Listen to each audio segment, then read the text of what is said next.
Hello students, welcome back to our channel Gajendra maths classes. तो आज पढ़ने वाले हैं हम अपरिमेय संख्याओं के बारे में। अपरिमेय संख्या क्या होती हैं? अपरिमेय संख्या वे संख्याएं होती हैं जो परिमेय नहीं होती हैं। तो अपरिमेय संख्या की डेफिनेशन क्या होगी? वह संख्या जो परिमेय नहीं होती। परिमेय संख्या नहीं होती। और पहली बात तो ये, दूसरी बात क्या, जिनको पी बटा क्यू के रूप में ना लिखा जा सके। पी बटा क्यू के रूप में नहीं लिखा जा सकता, क्योंकि हम परिमेय संख्या को तो पी बटा क्यू के रूप में लिख सकते हैं, अपरिमेय संख्या को क्या पी बटा क्यू के रूप में नहीं लिख सकते हैं। और जहाँ तीसरी कंडीशन क्या, जहाँ पी और क्यू पूर्णांक होने चाहिए, पूर्णांक हो, और क्यू बराबर 0 ना हो। ठीक है। अपरिमेय संख्या क्या होगी? जो परिमेय संख्या नहीं होती, पहली बात तो ये। और दूसरी बात क्या, जिसको पी बटा क्यू के रूप में ना लिखा जा सके। तीसरी बात क्या, पी और क्यू पूर्णांक हो, क्यू 0 नहीं है। एग्जाम्पल के रूप में हम लेते हैं, जैसे √2, √3, जैसे 3.0142। ऐसे ही और भी लिख सकते हैं हम, 0, 1, 2, 6, 7, 8, 2। पाई भी एक अपरिमेय संख्या है। अपरिमेय संख्या को हम बोलते हैं इरेशनल नंबर। इरेशनल नंबर, अपरिमेय संख्या। ठीक है। फिर होती हैं वास्तविक संख्याएं। एक तो हो गई अपरिमेय संख्या, जिसके बारे में हमने पढ़ा है। फिर होती है वास्तविक संख्याएं। वास्तविक संख्याएं क्या होती हैं? वास्तविक संख्या, वास्तविक संख्या उससे बोलते हैं जिसको परिमेय संख्या और अपरिमेय संख्या दोनों को जोड़ दो, मतलब ये दोनों संख्याएं इसमें आएंगी, तो वो क्या होगा? वास्तविक संख्याएं। मतलब परिमेय संख्या वह, या हम प्लस कर सकते हैं इसको, प्लस अपरिमेय संख्या, अपरिमेय संख्या। ये क्या हो गया? इन दोनों के योग को क्या कहते हैं? वास्तविक संख्या, रियल नंबर। Real number. वास्तविक संख्या क्या कहलाती है? परिमेय संख्या प्लस अपरिमेय संख्या, हम उसको बोलते हैं वास्तविक संख्या। ठीक है। अच्छा, अब पढ़ते हैं पाइथागोरस प्रमेय के बारे में। पाइथागोरस प्रमेय क्या है? पाइथागोरस प्रमेय, इस थ्योरम के बारे में हमने 9th क्लास में पढ़ना है। पाइथागोरस प्रमेय। पाइथागोरस प्रमेय क्या होती है? पाइथागोरस प्रमेय का जो फॉर्मूला क्या है, कर्ण का होल स्क्वायर बराबर आधार का होल स्क्वायर प्लस लंब का होल स्क्वायर, ये होती है पाइथागोरस प्रमेय। इसको हम डायग्राम के आधार से समझते हैं। मतलब समकोण त्रिभुज में, समकोण त्रिभुज में एक समकोण त्रिभुज ले लेते हैं। ठीक है।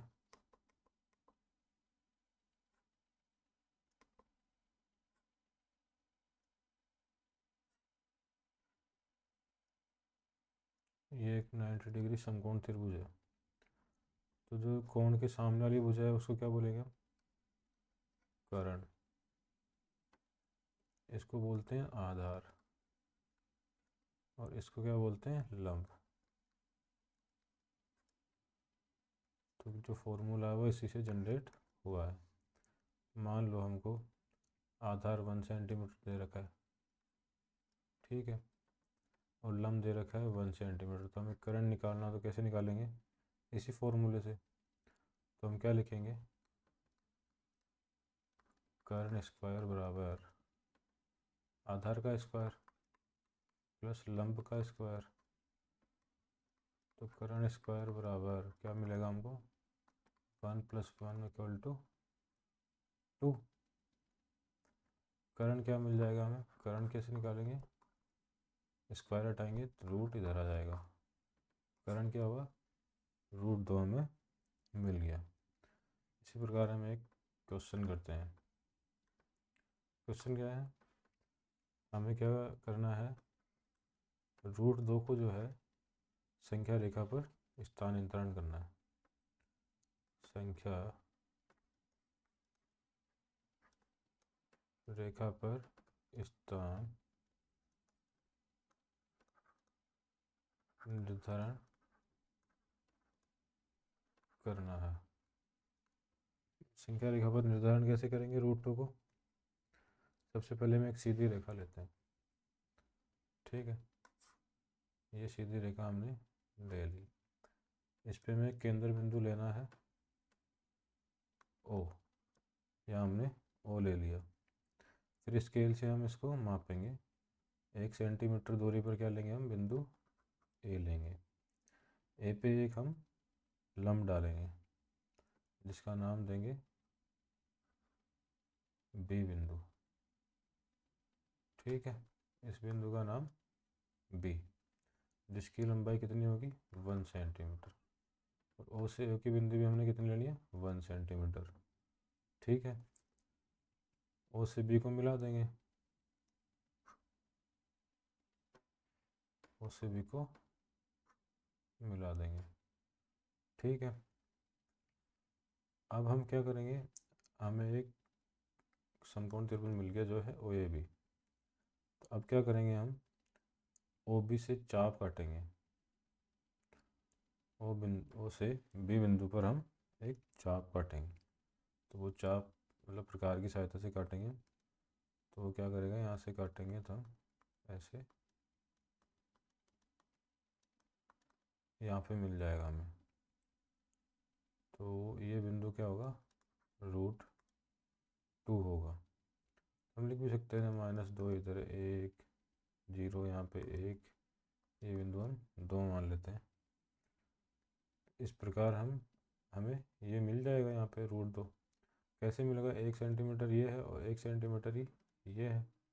ये आधार है, ये लंब है। तो हम उसी फॉर्मूले से पाइथागोरस प्रमेय से हम क्या निकालेंगे? आधार स्क्वायर प्लस लंब स्क्वायर। आधार क्या है? 1, लंब क्या है? 1, 2 मिल गया हमें। कर्ण स्क्वायर बराबर, तो कर्ण बराबर क्या होगा? √2। √2 जो हमें यहाँ पे मिल गया, इसका निर्धारण हमने कर दिया संख्या रेखा पर। इस प्रकार हम संख्या रेखा पर क्या करेंगे? √2 का निर्धारण इस प्रकार हम करते हैं, ठीक है। इसी प्रकार हम अब चलते हैं नेक्स्ट उदाहरण पर। नेक्स्ट उदाहरण कैसे क्या है? नेक्स्ट उदाहरण है संख्या रेखा पर √3 का निर्धारण कैसे करते हैं, ठीक है। एक अच्छा क्वेश्चन है, इसे हमें समझने के लिए अच्छे से समझ में आएगा तो हम इस प्रकार के क्वेश्चन आगे भी कर सकते हैं। क्वेश्चन क्या है? वास्तविक संख्या पर √3 का स्थान निर्धारण कीजिए। स्थान निर्धारण कीजिए, ठीक है। और ये कि हम एक संख्या रेखा लेंगे, ठीक है। एक संख्या रेखा हमने ले ली। ठीक है, इस पे हमने ओ बिंदु ले लिया एक, और इधर है -1, इधर हो गया 2 और 3। हम क्या करेंगे, ओ बिंदु से ओ बिंदु से 1 सेंटीमीटर की दूरी पर कोई बिंदु लेंगे। मान लो यहाँ पे हमने ए बिंदु ले लिया जिसकी दूरी है 1 सेंटीमीटर। यहाँ से हम एक लंब डालेंगे, कितना, 1 सेंटीमीटर का। 1 सेंटीमीटर का हमने एक लंब डाल दिया। ठीक है, जिस बिंदु का नाम है बी, बी को हम ओ से मिला देंगे। बी को हमने ओ से मिला दिया। ठीक है, ये बन गया समकोण त्रिभुज ओ ए बी। तो हमने √2 का सोल्व किया था, तो ये वाली भुजा कितनी आई थी, √2 आई थी। हम देख लेते हैं वापस से एक बार पीछे, ये भुजा क्या आई थी, √2।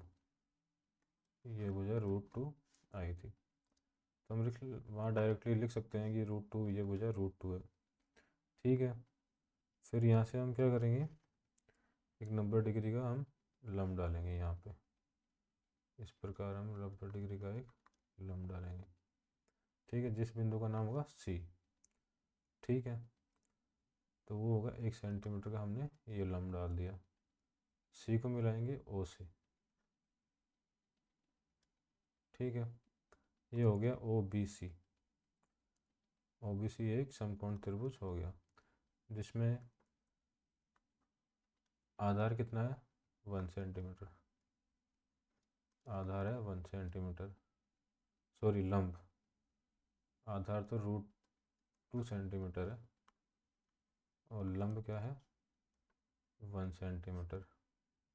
ठीक है, तो हमने क्या निकालना है, ओ सी निकालना है। ओ सी निकालने के लिए क्या करेंगे, ओ सी का whole square equal to O B का whole square plus B C का होल स्क्वायर।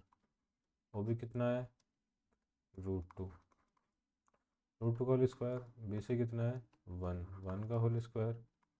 तो हमें क्या मिल गया, √2 का स्क्वायर 2, 1 का स्क्वायर 1 इक्वल टू 3। तो ओ सी स्क्वायर बराबर क्या मिल गया हमें, 3। तो ओ सी इक्वल टू क्या होगा, √3। तो हमने क्या √3 का निर्धारण कर दिया यहाँ पे। इसकी भुजा कितनी आएगी, √3 हमें मिल गई। अब हम क्या करेंगे, इस सी भुजा से एक चाप काटेंगे। तो ये चाप काटेंगे तो किस प्रकार काटेंगे, वो बिंदु से एक चाप काटेंगे तो इस प्रकार हम काटेंगे, तो यहाँ कहीं हमें √3 मिल जाएगा। ठीक है, ये हो गया √3 का स्थान निर्धारण। इस प्रकार हम स्थान निर्धारण करते हैं। अब हम चलते हैं नेक्स्ट क्वेश्चन की तरफ। नेक्स्ट क्वेश्चन क्या कर रहा है, प्रश्नावली 1.2 का। प्रश्नावली 1.2 के क्वेश्चन सॉल्व करते हैं। कथन है सत्य, कथन सत्य सत्य बताना है। क्वेश्चन है कथन सत्य और असत्य बताना है हमें। ठीक है, दे रखा है प्रत्येक परिमेय संख्या एक वास्तविक संख्या होती है क्या। पहला है प्रत्येक अपरिमेय संख्या एक वास्तविक संख्या होती है क्या। वास्तविक संख्या होती है क्या। तो अब हमने पढ़ा कि वास्तविक संख्या क्या होती है। हमने पढ़ा वास्तविक संख्या बराबर होता है परिमेय संख्या प्लस अपरिमेय संख्या, यही होती है ना। हमने अभी तो पढ़ा इसके बारे में कि वास्तविक संख्या अपरिमेय संख्या और परिमेय संख्या को मिला के वास्तविक संख्या बनती है। तो क्या वह ये कथन सत्य है कि प्रत्येक अपरिमेय संख्या की वास्तविक संख्या होती है। बिल्कुल, ये कथन सत्य है, सत्य कथन है। ठीक है, इसी प्रकार हम दूसरा क्वेश्चन लिखते हैं। दूसरा क्या है, संख्या रेखा पर प्रत्येक बिंदु, लिखते हैं दूसरा क्वेश्चन, संख्या रेखा पर प्रत्येक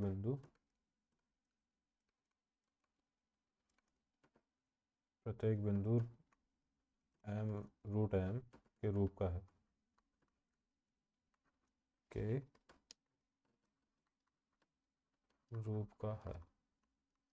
जहाँ m एक प्राकृत संख्या है, जहाँ m एक n है, मतलब नेचुरल नंबर प्राकृत संख्या है। तो ये कथन क्या है? ये कथन असत्य है। ठीक है, ये कथन, आंसर लिखेंगे हम, यह कथन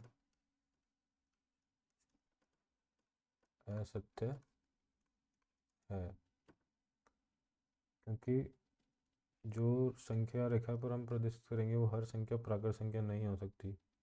जैसे मान लो हम √3 है, 3 है, तो उसका √3 तो प्राकृत संख्या नहीं है, वही क्या परिमेय संख्या, तो हर बिंदु जो होगा वो प्राकृत नहीं हो सकता है, इसलिए ये कथन असत्य है। तीसरे चलते हैं, प्रत्येक वास्तविक संख्या अपरिमेय संख्या होती है क्या? प्रत्येक वास्तविक संख्या अपरिमेय संख्या होती है? अपरिमेय संख्या होती है क्या? प्रत्येक वास्तविक संख्या अपरिमेय संख्या होती है? नहीं होती। हमने भी पढ़ा, वास्तविक संख्या बराबर क्या होता है? परिमेय संख्या प्लस अपरिमेय संख्या बन के क्या बनती है? दोनों बन के वास्तविक संख्या बनती है। वास्तविक संख्या से परिमेय अपरिमेय थोड़ी बनती है। यहाँ क्या लिखा हुआ है? प्रत्येक वास्तविक संख्या अपरिमेय होती है? नहीं, तो ये कथन असत्य है। कथन असत्य है। सही है, बिल्कुल। अब चलते हैं चौथा क्वेश्चन। क्या सभी धनात्मक पूर्णांकों के वर्गमूल अपरिमेय होते हैं? यदि नहीं तो एक ऐसी संख्या का उदाहरण दीजिए जो वर्गमूल होती है, जो एक परिमेय संख्या होती है। बिल्कुल दे सकते हैं। क्वेश्चन क्या है? क्या सभी पूर्णांकों के वर्गमूल धनात्मक पूर्णांकों के वर्गमूल अपरिमेय होते हैं?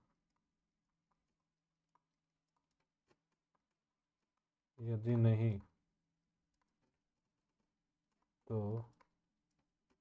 ऐसी संख्या का उदाहरण दीजिए जो एक परिमेय संख्या है। उसका हम क्या उदाहरण देंगे? जैसे √1 है तो उसका हटाएंगे तो 1 ही मिलेगा। ठीक है, जैसे √4 है तो उसका 2 धनात्मक पूर्णांक है ये, तो ये क्या है? परिमेय है। ठीक है, इसका आंसर है नहीं, और हमने ये एग्जाम्पल दे दिए हैं।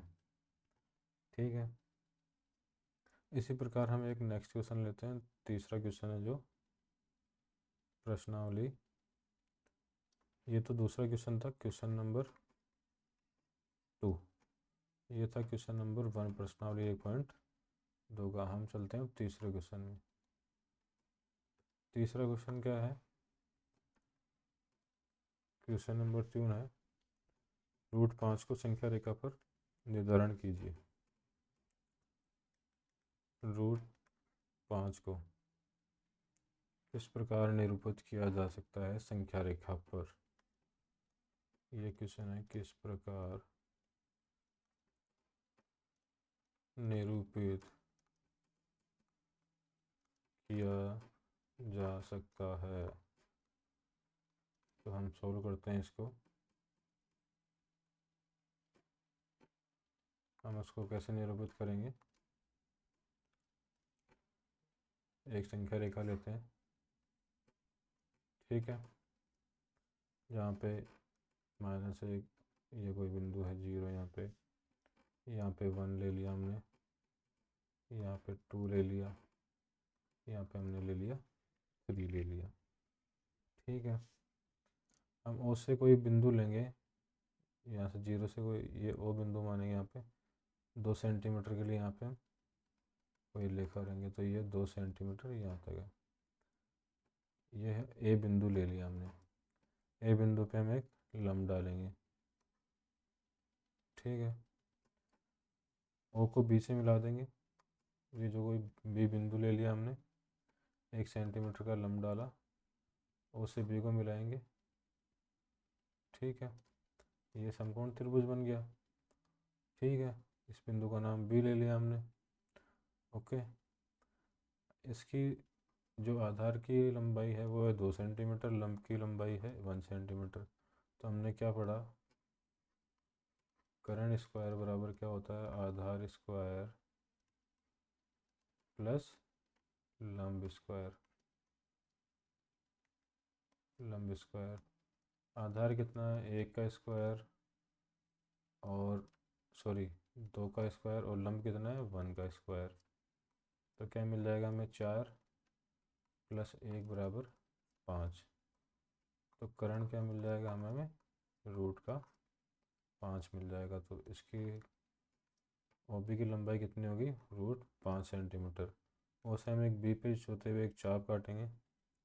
ठीक है, इस प्रकार यहाँ पे कुछ आएगा, तो यहाँ पे √5 हमें मिल जाएगा।